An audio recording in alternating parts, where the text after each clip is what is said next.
నమస్తే, welcome to current affairs light YouTube channel. So ఈ వీడియోలో మీకు గ్రూప్ 2 గురించినటువంటి అవగాహన కల్పించడం కోసం ఒక ఎనాలిసిస్ని ఈ యొక్క వీడియోలు ఇవ్వడం జరిగిందండి.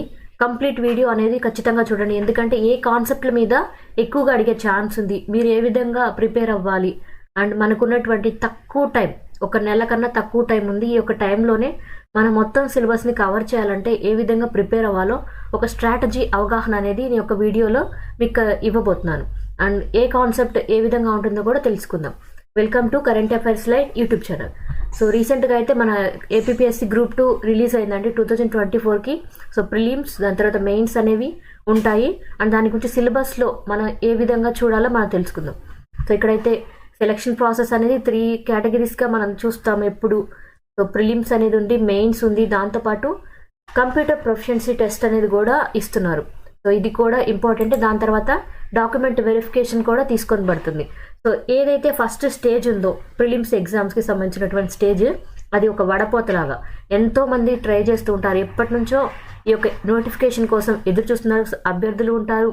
ఇప్పుడు కొత్తగా స్టార్ట్ చేసి ప్రిపరేషన్ ఎలాగైనా దీనికోసం అప్రోచ్ అయ్యే వాళ్ళు కూడా ఉంటారు రీసెంట్గా. కానీ 5:1 కేటగిరీలో కనీసం 5గురిలో ఒక్కలైనా సరే దీనికి సెలెక్ట్ అయ్యేటువంటి ఛాన్స్ ఉందన్నమాట. అందుకోసమే ఎవరు కూడా హోప్స్ని కోల్పోవద్దు. ఇప్పుడు రీసెంట్గా ప్రిపరేషన్ స్టార్ట్ చేసినా సరే మనం ఖచ్చితంగా సెలెక్ట్ అయ్యే విధంగా ఏ కాన్సెప్ట్లు చూసుకోవాలో, ప్రిలిమ్స్ పరంగా మెయిన్స్ పరంగా ఎలా ప్రిపేర్ అవ్వాలో కూడా మనం తెలుసుకుందాం. సో ఇక్కడ ఎగ్జామ్ ప్యాటర్న్ అనేది ఏ విధంగా ఉందో చూద్దాం. ప్రిలిమ్స్ పరంగా ఎగ్జామ్ ప్యాటర్న్ అనేది ఏ విధంగా ఉంది. సో ఇది ఫస్ట్ పేజ్ అనమాట. మెయిన్స్కి ఎగ్జామ్కి వెళ్ళాలంటే మనం ఖచ్చితంగా ప్రిలిమ్స్ అనేది క్వాలిఫై అవ్వాలి. సో ఇందులో 150 మల్టిపుల్ చాయిస్ క్వశ్చన్స్ అనేవి ఇవ్వబడతాయి. సో మల్టిపుల్ చాయిస్ క్వశ్చన్స్ అంటే మనకి కన్ఫ్యూజన్ క్రియేట్ చేయడానికి వాళ్ళు ఫిల్టరేషన్ కోసం మనకి ఇస్తారు అనమాట. సో ప్రతి ఆన్సర్ కూడా చాలా కన్ఫ్యూజన్గా ఉంటుంది. ఏది సెలెక్ట్ చేసుకోవాలన్నా మనం కరెక్ట్గా దానికి ఆన్సర్ కనిపెట్టగలిగినప్పుడు మాత్రమే చేయగలం. అండ్ ఇక్కడ ఏదైతే మనం ఇన్కరెక్ట్ అనేది చేస్తూ ఉంటామో దాని ద్వారా ఏంటంటే 1/3 ఆన్సర్ చేసినటువంటి మార్క్స్లోంచి లెస్ అయిపోతూ ఉంటాయి. సో నెగిటివ్ మార్కింగ్ కూడా ఉంటుంది కాబట్టి మనం ఖచ్చితంగా జాగ్రత్తగా ఉండాలి. అండ్ దీని మొత్తానికి టైం వచ్చేసి 150 బిట్స్కి 150 మినిట్స్ మాత్రం ఇవ్వబడుతుంది. సో ఇక్కడ మనం చాలా జాగ్రత్తగా ఉండాలి అందువల్లే. అండ్ కంటెంట్ వైస్ ఏ కాన్సెప్ట్లు ఉంటాయి. సో జనరల్ స్టడీస్ ఒకటి, మెంటల్ ఎబిలిటీ ఒకటి అనేది తీసుకొని పడింది. అండ్ ఇక్కడ ఏదైతే జనరల్ స్టడీస్లో భాగంగా ancient medieval history and modern history అనేది తీసుకొని పడింది. అది 30 మార్క్స్కి.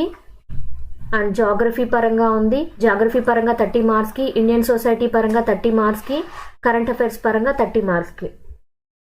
అండ్ ఈ మొత్తం కూడా 150 మినిట్స్ అనమాట. సో ఇక్కడ ఏదైతే ఉందో ఏ కాన్సెప్ట్ మీద ఎక్కువ టైం కేటాయించాలి, ఏది తక్కువ కేటాయించాలి అని మనం చూసుకోవాలి. సో మెంటల్ ఎబిలిటీ ఏదైతే ఉందో దాన్ని మనం లీస్ట్గా తీసుకుంటే బెటర్ అనమాట. ఎందుకంటే దానికి మనం ఎక్కువ సమయం కేటాయించలేం. ఏవైతే మనకి అప్రోచ్ ఉంటుందో అది మనకి ఈజీగా ఫాలో అవడానికి చూసుకోవాలి. Syllabus. So APSC group 2 general studies పరంగా సిలబస్లో ఫస్ట్ ఉన్నటువంటి కేటగిరీ ఏంటంటే ఏన్షియంట్ హిస్టరీ అనమాట, ఇండియన్ హిస్టరీ. సో ఇండియన్ హిస్టరీలో ఏన్షియంట్ హిస్టరీ అనేది భాగంగా ఉంది. సో ఇందులో ఏంటంటే చాలా కాన్సెప్ట్లు ఉన్నాయి. బట్ ఎస్పెషల్లీ ఇది కాన్సెప్ట్ ఏంటంటే బుద్ధిజం అండ్ జైనిజం అనమాట. అందుకోసమే బుద్ధిజం జైనిజం కాన్సెప్ట్లో ఒక్క పాయింట్ కూడా మిస్ అవ్వకుండా కంప్లీట్గా నేర్చుకోవాలి. దాంట్లో కొత్తగా వచ్చినటువంటి పాయింట్స్ని కూడా యాడ్ చేసుకొని ఎప్పటికప్పుడు బుద్ధిజం జైనిజం అనే కాన్సెప్ట్ని కంప్లీట్గా చదవాలి. అండ్ దాంతోపాటు ఆర్ట్ అండ్ కల్చర్ అనేది చాలా ఇంపార్టెంట్. ఏన్షియంట్ హిస్టరీలో ఆర్ట్ అండ్ కల్చర్ పార్ట్లో ఉన్నటువంటి ప్రతి అంశం అనేది చాలా ఇంపార్టెంట్. అండ్ ఇక్కడ వేదిక్ కల్చర్ అండ్ అక్కడ ఉన్నటువంటి ఏవైతే ఉన్నాయో ఇండస్ వ్యాలీ సివిలైజేషన్లో అవి కూడా ఇంపార్టెంట్ అనమాట. సో ఇండస్ వ్యాలీ సివిలైజేషన్ ఒకటి, బుద్ధిజం అండ్ జైనిజం ఒకటి, ఆర్ట్ అండ్ కల్చర్ పరంగా ఏవైతే అంశాలు ఉన్నాయో ఇప్పుడు కొత్తగా ఏవైతే యాడ్ అవుతూ ఉన్నాయో వాటిని కూడా కరెంట్ అఫైర్స్ నుంచి తీసుకొని వచ్చి ఈ 3 ఖచ్చితంగా చూసుకోవాలి. షార్ట్గా ఉంటుంది పాయింట్స్ అనేవి. Medieval history. సో మిడివల్ హిస్టరీలో కూడా చాలా ఇంపార్టెంట్ అనమాట. ఎందుకంటే ఇది సిలబస్ చాలా ఎక్కువగా ఉంటుంది కానీ ఇంపార్టెంట్ కూడా. అందుకోసమే ఈ యొక్క సిలబస్ వ్యాస్ట్గా ఉన్నప్పుడు మనం సెలెక్ట్ చేసుకునేటువంటి కాన్సెప్ట్లు అన్నీ ఒకసారి చదువుకోవాలి. బట్ ఏవైతే ఇంపార్టెంటో వాటిని ఇన్డెప్త్గా చదువుకోవాలి. సో ఎక్కువ శాతము అడిగేటువంటి క్వశ్చన్స్లో రిలీజియస్ కండిషన్స్ అనేవి ఎక్కువగా చూస్తూ ఉంటాం. అండ్ దాంతోపాటు భక్తి అండ్ సూఫీ మూమెంట్స్లో ఎవరెవరు ఉన్నారు అనేది ఎక్కువగా కనిపిస్తుంటుంది. ఎందుకంటే మనకి ఎక్కువ శాతము మోడీ గారి యొక్క ఏవైతే విజిటింగ్స్ ఉంటాయి, వాటిలో మనకి ఈ మూమెంట్స్ని హైలైట్ చేస్తుంటారు, భక్తి మూమెంట్స్ అనేవి. దానివల్ల ఏంటంటే మనకి ఎగ్జామ్ పాయింట్ ఆఫ్ వ్యూలో ఈ సూఫీ మూమెంట్ కావచ్చు, భక్తి మూమెంట్స్ పరంగా ఎవరైతే మత గురువులు ఉంటారో వాళ్ళ గురించి ఒక క్వశ్చన్ అనేది ఖచ్చితంగా ఉంటుంది. రిలీజియస్ కండిషన్స్ పరంగా ఎవరైతే జరుగుతూ ఉన్నాయో అవి ఇంపార్టెంట్. అండ్ ఇక్కడ ఢిల్లీ సుల్తాన్ల పరంగా ఉన్నటువంటి వాళ్ళ అడ్మినిస్ట్రేషన్లో వచ్చినటువంటి మార్పులు, ఎవరు ఎటువంటి చట్టం తీసుకొని వచ్చారు, లేదా ఏదైనా చారిత్రక కట్టడం ఏ విధంగా ఉంది, ఇప్పుడు వాటిని రీబిల్డ్ కనుక చేస్తూ ఉంటే అటువంటి న్యూస్లు ఏవైతే హైలైట్ అయి ఉంటాయో వాటి మీద ఎక్కువగా ఫోకస్ చేస్తూ ఉంటారు.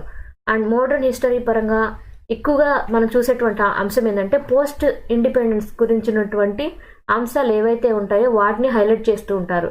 సో పోస్ట్ ఇండిపెండెన్స్ పరంగా అంటే అప్పుడు ఇంటరిమ్ గవర్నమెంట్ ఎలా ఉంది, తర్వాత కంప్లీట్గా వచ్చినటువంటి గవర్నమెంట్ ఏ విధంగా తీసుకొని వచ్చింది, అండ్ అక్కడ మనకి కాన్స్టిట్యూషన్ తయారు చేసేటప్పుడు ఎటువంటి అంశాలు అనేవి ఉన్నాయి, అంటే ఏవేవి అధికారంలో వచ్చే ముందు ఏ విధంగా గవర్నమెంట్ ఫామ్ చేశారు, ఆ విషయాల గురించి చర్చ అనేది మెయిన్గా ఉంటుంది. అంటే అప్పుడు ఉన్నటువంటి కమిటీస్ వాటి గురించి ఉంటుంది. ఇవన్నీ కూడా ఇంపార్టెంట్ అనమాట. దాంతోపాటు సోషల్ అండ్ రిలీజియస్ మూమెంట్స్ ఏవైతే ఉన్నాయో అవి కూడా హైలైట్ అయిపోతూ ఉంటాయి. అండ్ ఇక్కడ తీసుకున్నప్పుడు ఇంకొకటి ఇంపార్టెంట్ పాయింట్ ఏంటంటే బ్రిటిష్ పవర్ ఇండియాలో భాగంగా అప్పుడున్నటువంటి బ్రిటిష్ అధికారులు ఏవైతే చర్యలు చేశారో మన దేశంలో, ఏవైతే చట్టాలు చేయడం కానీ కొత్త రకంగా మన విద్యా వ్యవస్థను మార్చడం అలాంటివి చేశారో వాటన్నిటి గురించి ఎవరైతే ఉన్నారో వాళ్ళ గురించి కూడా ఎక్కువగా పాయింట్అవుట్ చేసేటువంటి ఛాన్స్ ఉందన్నమాట. అండ్ ఇక్కడ నేషనల్ మూమెంట్లో భాగంగా కొన్ని ఇంపార్టెంట్ పాయింట్స్ ఉంటాయి. ఎవరైతే మెయిన్గా మన దేశం యొక్క ఇండియన్ నేషనల్ మూమెంట్లో పాల్గొన్నారో వాళ్ళందరి గురించి కూడా మనకి కొంచెం కొంచెం ఖచ్చితంగా తెలిసి ఉండాలి. ఎవరు ఏ పత్రికను రిలీజ్ చేశారు, ఏ మూమెంట్ ఎప్పుడు జరిగింది, ఆ ఇయర్తో సహా ఖచ్చితంగా రివైజ్ చేసుకోవాలి. జాగ్రఫీ పరంగా జనరల్ ఫిజికల్ జాగ్రఫీ అనేది చాలా ఇంపార్టెంట్ అనమాట. మనకి సోలార్ సిస్టమ్ మీద కావచ్చు, ఎర్త్ యొక్క ఇంటీరియర్ పరంగా ప్రతిసారి మనం ఒక క్వశ్చన్ని ఎక్స్పెక్ట్ చేయొచ్చు. అండ్ దాంతోపాటు ఇక్కడ ఓషన్ కరెంట్స్ అనే కాన్సెప్ట్ కూడా ఇంపార్టెంట్ అనమాట. ఓషన్ కరెంట్స్ పరంగా కూడా మనం ఒక కాన్సెప్ట్ అనేది ప్రతిసారి ఎక్కువగా చూస్తూ ఉంటాం. అండ్ దాంతోపాటు సాయిల్ అండ్ వెజిటేషన్ అనేది ఇంపార్టెంట్. సాయిల్ అండ్ వెజిటేషన్ అనేది కూడా ఎక్కువ శాతం మనం చూస్తున్నాం. న్యాచురల్ హజార్డ్స్ అండ్ డిజాస్టర్ మేనేజ్మెంట్లో ఉన్నటువంటి కొత్త కాన్సెప్ట్లు ఏవైతే ఉంటాయో వాటిని కూడా చూసుకోవాలి. ఎందుకంటే ఎక్కడైతే హజార్డ్స్ జరుగుతున్నాయో సునామీల పరంగా కావచ్చు, తుఫాన్ల పరంగా ఫిజికల్ లొకేషన్ని హైలైట్ చేస్తూ ఆ ప్రాంతాన్ని గుర్తించే విధంగా మ్యాచింగ్ కానీ వాల్కనోస్ కావచ్చు వాటిని అడిగే ఛాన్స్ ఉందన్నమాట. Economic geography of India and AP. So economic geography పరంగా ఏంటంటే ఎక్కువ శాతం అడిగేటువంటి concept agriculture and agro based activities ఏవైతే ఉంటాయో వాటి మీద ఎక్కువ హైలైట్ చేస్తూ ఉంటారు. అండ్ దాంతోపాటు మనకి ఎక్కువగా ఇప్పుడు కొత్తగా ఇండస్ట్రియల్ పోర్ట్స్ అనేవి వచ్చాయి. సో మేజర్ ఇండస్ట్రియల్ రీజన్స్ ఏవైతే ఉన్నాయో వాటిని హైలైట్ చేయడానికి ఛాన్స్ ఉంది. అండ్ దాంతోపాటు ట్రేడ్ అనేది కూడా చాలా ఇంపార్టెంట్. ఇవి ఖచ్చితంగా వాటిలో పాయింట్అవుట్ చేసి ఎక్కడ ఎన్ని అభివృద్ధి కార్యక్రమాలు జరిగాయో మనం చూస్తే తెలుస్తుంది. అండ్ హ్యూమన్ జియోగ్రఫీ పరంగా కూడా కొన్ని ఇంపార్టెంట్ ఉన్నాయన్నమాట. హ్యూమన్ జాగ్రఫీ పరంగా ఇంపార్టెంట్ అంటే మనకి జనాభా లెక్కలు అనేది జరగలేదు ఈ మధ్యకాలంలో. జనాభా పరంగా ఇంతకుముందు ఉన్నది డేటా ఏదైతే ఉందో ఆ డేటా అనేది ఖచ్చితంగా ఒకసారి చూసుకోవాలి. అండ్ ట్రైబల్ కమ్యూనిటీస్ ఎంత ఉన్నాయి మైగ్రేషన్ పరంగా, ఇక్కడ ఏ విధంగా అంటే ఏ ప్రాంతంలో ఏ ట్రైబల్స్ ఉంటారు, మ్యాచ్ ద ఫాలోయింగ్ లాగా కూడా అడిగేటువంటి ఛాన్స్ ఉందన్నమాట. అది ఒకటి. ఇది ఇండియా వ్యాప్తంగా ఏ ట్రైబల్ కమ్యూనిటీస్ ఏ ప్రాంతంలో ఉంటారనేది కూడా కన్ఫ్యూజన్ చేయడానికి అడిగేటువంటి ఛాన్స్ ఉంది. అంటే ఎస్పెషల్లీ పర్టికులర్లీ వల్నరబుల్ ట్రైబ్స్ అనేటువంటి కాన్సెప్ట్ వచ్చిందంటే ఖచ్చితంగా ట్రైబల్స్ని పాయింట్అవుట్ చేసి అడుగుతారు. ఈ మధ్యకాలంలో డీలిస్ట్ చేశారు ఒక ట్రైబల్ గ్రూప్ని. సో అదేంటో ఆ పేరు అడిగేటువంటి ఛాన్స్ ఉందన్నమాట. ఆ విధమైనటువంటి క్వశ్చన్స్ మనం ఎక్స్పెక్ట్ చేయొచ్చు. Indian society. So Indian society అనే కాన్సెప్ట్ చాలా ఇంపార్టెంట్. మనం ఎక్కువ శాతం ఇది థియరిటికల్గానే చూస్తూ ఉంటాం. బట్ థియరిటికల్గానే కాదు, ఈ మధ్య కాలంలో మనం చూస్తున్నటువంటి చైల్డ్ అబ్యూజింగ్ కావచ్చు, ఉమెన్ ఎంపవర్మెంట్ పరంగా ఏవైతే క్రైమ్స్ జరుగుతున్నప్పుడు వాటిని ఎదుర్కోవడానికి మనం దిశ అనేది చూసాం. దాంతోపాటు ఏ విధంగా వాళ్ళని నేర్పిస్తూ ఉన్నాం. ఆడవాళ్ళకి ఇబ్బంది పడేటువంటి విషయాలని గవర్నమెంట్ ఎటువంటి పథకాల ద్వారా తీరుస్తుందో వాటన్నిటి గురించి మనం ఎక్కువగా వింటూ ఉన్నాం. అవి ఒకటి ఇంపార్టెంట్గా అడిగే ఛాన్స్ ఉంది. అండ్ దీంతో పాటు ఏంటంటే ఇండియన్ సొసైటీ పరంగా ఎక్కువగా చూసేటువంటిది రిలీజియన్ ఒకటి, క్యాస్ట్ అండ్ ట్రైబ్ ఒకటి ఎక్కువగా హైలైటెడ్ పాయింట్స్. వీటి నుంచి క్వశ్చన్స్ అనేవి ఖచ్చితంగా వస్తుంటాయి. వెల్ఫేర్ మెకానిజంలో మనం ఎక్కువ చూసేది ఏంటంటే షెడ్యూల్డ్ ట్రైబ్స్ ఏంటి, షెడ్యూల్డ్ క్యాస్ట్లు ఏంటి, వాళ్ళకి ఎక్కువగా ఇస్తున్నటువంటి పథకాలు ఏంటనేది ఎక్కువగా అడుగుతుంటారు. అండ్ దీంతో పాటు ఉమెన్ వెల్ఫేర్ అనేది చాలా ఇంపార్టెంట్ అనమాట. ఉమెన్స్ పరంగా ఎలా ఉంది, డిజేబుల్డ్ పరంగా ఎవరైతే ఉన్నారో వాళ్ళకి వచ్చినటువంటి పథకాలు ఏంటి అనేటువంటి విషయాలను కూడా ఎక్కువ శాతం హైలైట్ చేస్తూ ఉంటారు. ఉమెన్ పరంగా, డిజేబుల్డ్ పర్సన్స్ పరంగా ఏమైనా పథకాలు కనుక ఉంటే అవి హైలైటెడ్ అనమాట. అండ్ ఇక్కడ మనకి ఇంకొక 30 మార్క్స్కి ఇంపార్టెంట్ కాన్సెప్ట్ ఏంటంటే current affairs. So current affairs ఎప్పుడైనా 1 year పాటు ఉన్నవి చదవాలి.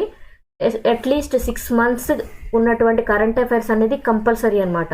సో ఖచ్చితంగా ఇంటర్నేషనల్, నేషనల్ అండ్ ఆంధ్రప్రదేశ్కి సంబంధించినటువంటి మేజర్ ఈవెంట్స్ ఏవైతే ఉన్నాయో వాటన్నిటిని కూడా మనం నేర్చుకోవాల్సిందే. సో కరెంట్ అఫైర్స్ 30 marks అయినప్పటికీ కూడా మనం ఎవ్రీడే ఎంతో కొంత న్యూస్ పేపర్స్లో మనం గ్యాదర్ చేస్తూ ఉంటాం కాబట్టి కనీసం ఒక 1 year కరెంట్ అఫైర్స్ అనేది రివైజ్ చేయడం అనేది important. And mental ability. So mental ఎబిలిటీలో 30 marks ఉంది, కానీ ఇది కూడా ఇంపార్టెంట్ అనమాట. ఎందుకంటే మనకి ఉన్నటువంటి టైంలో మెంటల్ ఎబిలిటీకి లాస్ట్లో తీసుకోవాలి టైం. ఎప్పుడైనా ఎక్కువ టైం అనేది వీటికి కేటాయించలేదు. సో షూర్ షార్ట్ పాయింట్ లాగా పెట్టడానికి వీలు లేదు, ఎందుకంటే ఖచ్చితంగా మనం ఇది కనుక్కోవాల్సింది ఆన్సర్ అనేది. ఎక్కువ ఈజీగా ఉండేటివి ఏంటంటే స్టేట్మెంట్ అజంప్షన్స్ అనేవి టైం టేకింగ్ అనమాట, ఎక్కువ టైం తీసుకుంటాయి కాబట్టి వీటిని లాస్ట్లో చూడాలి. ఎక్కువ చదవడానికి టైం ఇస్తే ఇవి టైం అనేది మిస్ అయిపోతుంది మనకి. నెంబర్ సిరీస్ని మనం తీసుకోవచ్చు, నెంబర్ సిరీస్ అనేది మనం చూడొచ్చు. అండ్ కోడింగ్ అండ్ డికోడింగ్ అనేది ఈజీగా ఉంటుంది. అండ్ రిలేషన్స్ కూడా మనం ఈజీగా గ్యాదర్ చేసుకోవచ్చు. తక్కువ టైంలో మన ఆన్సర్ అనేది కనిపెట్టగలుగుతాం అనమాట. బేసిక్ న్యూమరీస్లో భాగంగా మన ratio, proportions, percentages, simple and compound interest, time and work, time and distance ఇవన్నీ చాలా ఈజీగా మనం చిన్నగా కొంచెం ప్రాక్టీస్ చేసినా సరే తక్కువ టైంలో మన ఆన్సర్ చేయడానికి వీలు ఉంటుంది. డేటా అనాలిసిస్ అనేది కూడా ఈజీనే, బట్ దీనికి టైం టేకింగ్ అండ్ ప్రాక్టీస్ అనేది చాలా ఇంపార్టెంట్. ఎన్ని ప్రాక్టీస్ చేస్తామో టేబుల్స్ కానీ బార్ డయాగ్రామ్స్ కానీ అంత ఈజీగా ఉంటుంది. బట్ ఎప్పుడైనా సరే వీటిని ప్రాక్టీస్ చేసేటప్పుడు ప్రాబబిలిటీ అనేది కాన్సెప్ట్ కంప్లీట్గా వస్తేనే ట్రై చేయండి. లేదా ప్రాబబిలిటీ మీద బిట్ ఉంటే దాన్ని మనం చేద్దామని ట్రై చేసి టైం వేస్ట్ చేసుకుంటే మనకి ఈ యొక్క 30 marks కోసంలో 1 minute ఒక్కొక్క పాయింట్ ఒక్కొక్క క్వశ్చన్కి ఉండేది, ఆ టైం అనేది వేస్ట్ అయిపోతుంది. సో మనం ఈజీగా గ్యాదర్ చేయగలిగే కాన్సెప్ట్లు ఏవైతే ఉన్నాయో ఆర్డర్ ఆఫ్ మ్యాగ్నిట్యూడ్ కానీ యావరేజెస్ అండ్ రేషియోస్ ఇవి చాలా తక్కువ టైంలో మనం క్లియర్ చేయగలుగుతాం.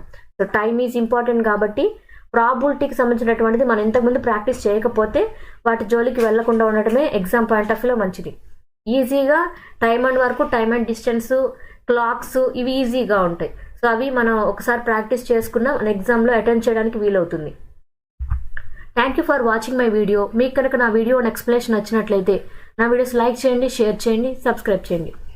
మీకు నా కాన్సెప్ట్స్ ఏ విధంగా అనిపిస్తున్నాయో నాకు కామెంట్ సెక్షన్లో తెలియజేయండి. Thank you for watching my video. Thank you.